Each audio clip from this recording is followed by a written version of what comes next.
Muller from American Information Radio. This is Merrill Muller in Los Angeles, and at this hour, the Miami Herald Tuesday edition reports that President Nixon will risk impeachment and refuse to meet the House Judiciary Committee subpoena for 42 tapes and documents.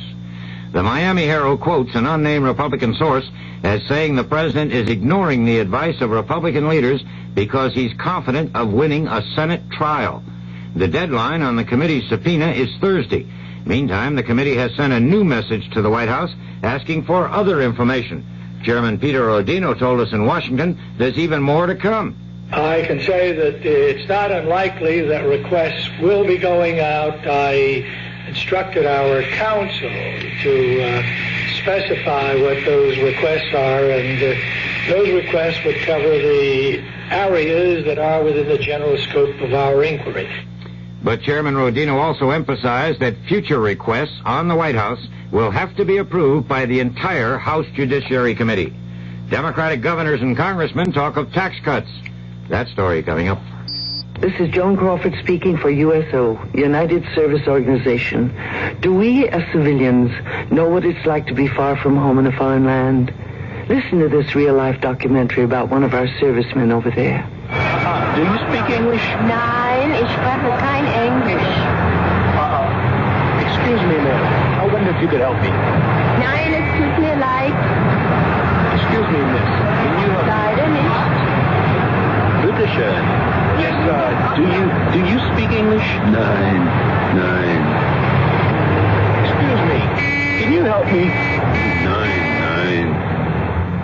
Excuse me. Can anybody help me? Hi, we sure can. This is the USO. We have all kinds of help. That's why I support USO, and you should too.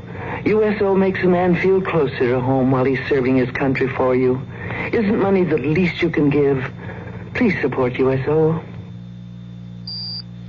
15 Democratic governors meeting in Chicago have urged Congress to write a tax relief plan for low and middle-income families, despite any objections by the administration. Correspondent Bob Clark has more on the talk of tax cuts in Washington. It may just be spring fever, but sentiment for cutting taxes was bursting out all over on Capitol Hill today. During their Easter vacation, many members of Congress found the folks at home on the brink of rebellion over the combination of high taxes and runaway inflation. With the growing fear of recession adding to the gloomy economic picture, there's a sudden groundswell of support in Congress for tax relief to stimulate the economy.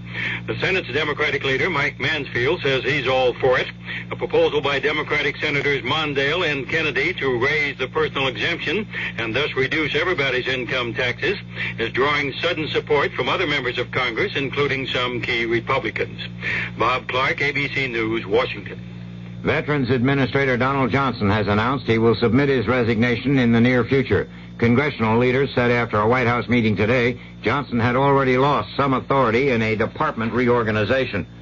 American Telephone and Telegraph Board Chairman John DeButz has revealed in Atlanta that AT&T is seeking a 20-cent rate for paid telephones and a 10-cent charge for information in all states where it has not yet been approved. Indonesia's Minister of Communications has announced some survivors have been found at the site of a Pan American Airlines crash on the island of Bali. No numbers are announced. The plane reportedly fell with 107 persons aboard on its landing approach to Bali on Flight 812 from Hong Kong to Australia. Postal service to Canada has been halted at the request of the Ottawa government because of the strike by Canadian postal workers. This is Information Radio News. Senator Henry Jackson, in a New York speech, has urged the Nixon administration to seek a new agreement with the Soviet Union, sharply reducing nuclear missiles. Senator Jackson charged that U.S. security is endangered by administration efforts to reach what he called a cosmetic arms agreement this June.